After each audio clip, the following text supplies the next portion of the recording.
Um, Shripad Naik won 6 times his election. How do you see and how you found the calculation in Mapsa constituency in getting the lead for Shripad Naik? Shripad Naik is contesting the elections in 1999. तो एक ओळखीचो face, a very familiar face, somebody who has been on field, on ground, a very simple, humble person, well known to everybody across the entire state, especially in constituencies where he has a strong connect with the local people. तशेंच म्हाका ह्या फावटी 5 वर्सां पूर्ण जाता. 2019 was an election where I fought with alongside Shripad Naik, being a bipole along with the Lok Sabha elections. ह्या फावटी आमकां लोकसभेक म्हणून इंडिपेंडंटली काम करपाक एक chance पडलो. It was a good learning experience. We got to fight elections in a different angle. Of course, it was much easier considering that he was a known person who had won consecutively over the last so many years.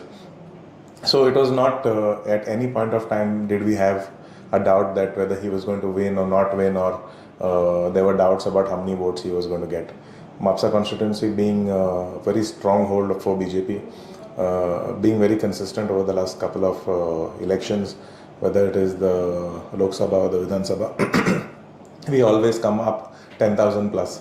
So this time also 12,600 odd is the total voting that was polled for the Bharatiya Janata Party, wherein Shripad Babu got about 4,500 lead compared to the Congress candidate Mr. Ramakant Khalap, who was also from Mapsa constituency where he resides. So being from the constituency, still we have managed to pull a good 4,500 vote lead. I would like to thank the entire Mandal for their hard work throughout the entire election campaign. All the councillors, the chairperson, the vice chairperson, everybody who has worked to ensure that Mapsa retained its slogan that we are always first in Bardes. And if you look at it in North Goa, we are the third constituency to give the highest lead, following, if I'm not mistaken, TV and Porvorim constituency. So I think 12,000 is a good vote out of 22,000 voting turnout that took place. There would have been other factors wherein we could have got a little bit more voting, but nonetheless, very content, very happy. We had a prediction of 13,500. We have, missed that target by around 1,000 votes. I don't think that it is bad in any way, and I'm sure that we are happy. I am happy that we could contribute to ensure that Babu is back at the Lok Sabha again. So we had seen you during the campaigning time. You had visited all the 40 constituencies. You worked day and night. What is your take with North Goa result and the South Goa result? See, there are different issues that tend to take place during the Lok Sabha elections compared to a Vidhan Sabha election. Most of the people get confused as to what issues and what we are voting for. We have to understand that we are voting for the nation and the government that is going to take our nation to a different level, or who will bring policies that are going to be good for the nation, good for the people of this country.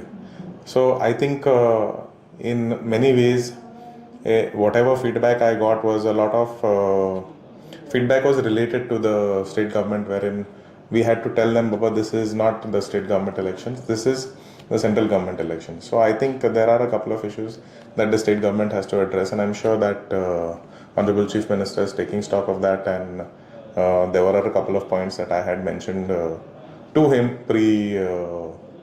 pre-campaigning. So I'm sure that he has taken note of that, and I'm sure that some of those points, if not all, have played a key role in some constituencies in North Goa and some constituencies in South Goa. So South Goa has always been, we have had the representation in 2014. There was a very slim chance that we would get the South Goa seat. But this morning, everybody seemed to be positive. As the results are coming out, we also seem very positive that South Goa would be possible, but unfortunately, it didn't work out in our favor. But I think it is important for us now that the people have voted, the people have come out. Wherever we have, wherever we have fallen back, आमकां आतां गरज आसा की तेजेर लक्ष घालून to make sure that we make up and try to cover up whatever the grievances are of the people of Goa. You being part of the minority general secretary, you yourself come from a minority section. Many BJP leaders said that the minority factor played a very important role in getting less voting factors in South Goa and overall elections. What is your take on the minority factor? During my campaign over all 40 constituencies, we didn't do North and South Goa separately. So we did one day 2 constituencies of North and 3 constituencies, depending on how in close proximity they were. And in each and every constituency, there seemed to be some kind of fear that was there in the minds of the people. And I think somewhere towards midway towards the campaign, I think the opposition got the upper hand of trying to amplify that fear and tried to manipulate the minorities to that extent. And I think that kind of worked in their favor. And you can see, if you look at constituencies in Salsette and around Salsette, you can see that trend taking place. You can see some constituencies in the north also that, like Kalamut for example, that has, we have got a hit of about 2,000 votes in that constituency. So it is important we have so many MLAs from the minority community on board with us in the Bharatiya Janata Party. We need to introspect and try to see what we can do to make sure that we have all these people with us. Because in 3 years again there's going to be Vidhan Sabha elections and we all have to go and fight our own elections again. So I think it is a good time for us to figure out what has happened, why it has happened, and what we can do to improvise things. I'm not just talking about Mapsa constituency or North Goa or South Goa, but the entire state as a whole, the entire organization as a whole, how we can make sure that people are comfortable, so that there is no matter what happens, the minorities always vote for the Bharatiya Janata.